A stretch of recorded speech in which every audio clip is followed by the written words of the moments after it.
What is going on, guys? MJ2005 Gundam here, and today I'm going to be unboxing the high-grade Tertium arms.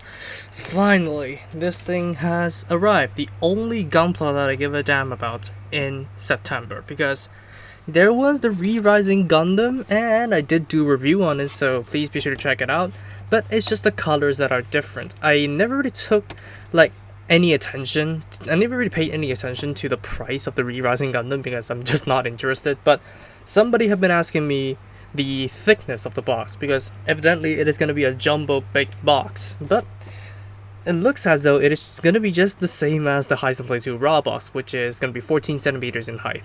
But anyways, we can see here that the Tertium arms does look pretty good on the Tertium, but now it just depends on how you want to complete your Tertium. So I would prefer this one because you do not get any extra parts. So if you do not want an extra gigantic hand lying around, then go ahead for this. And of course, people have been laughing at this configuration because this to people is a discounted Super Gundam. And of course, you can combine the long rifle with the Zeltam arms. So it's going to be interesting to see how that is going to work. And then here is what you get in the box: the two huge boosters in the long beam rifle, the blurb for the anime, and no cost. But this thing cost me 60 Hong Kong dollars, which is reasonable to say the least. And it looks as though there is no description for the weapons apart from these shields. So there you have it. Taking a quick look at the box, there's only one bag of items. So first of all, here we have the G plate, which is labeled Tertium arms, and we do have the old adapter that we have over here, but it looks a little bit different, so it is interesting to see how the new adapter is gonna work on the other kits, because the old one is just basically two pegs right in the middle, but this is a little bit lowered. And the binders on the shields, on the boosters, and of course the flap for the rifle. And then finally, we do have the H plate over here for all the gray.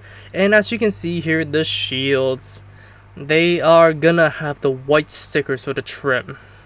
This is one baffling thing, because to me, honestly, I thought they could have gone for a white edge piece and putting the gray pieces on there, but no, apparently not. So yeah, a separate white plate wouldn't increase the cost too much, if anything. So I would rather they gave us a white plate for the gigantic scope and the edges of the shields over here, but you do get quite some detailed boosters and the long rifle. And speaking of the stickers, here we have it. So I do not know where these white pieces are going to go on, but I'm going to check on the manual later. Of course, you have the edges of the shields and then the gigantic white scope. So yeah, all the whites in this kit are all going to be stickers. And this is the second thing. There is no description whatsoever about the advanced Tertium, because we do not get to see it a lot in the anime. The only thing that I remember doing is pulling rifles out of his ass. So yeah, I really want to know more about the advanced Tertium, and yet here we have it. There's nothing more to say.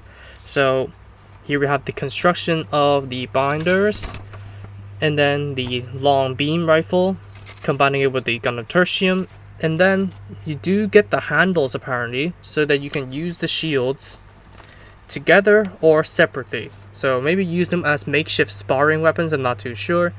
And then how to attach the beam rifle over here onto the hyper burst launcher.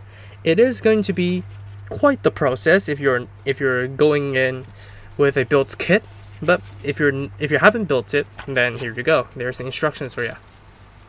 And it looks as though it's gonna be able to completely fold up, kind of like the XCR3's rifle, and then you can unfold it for deployment.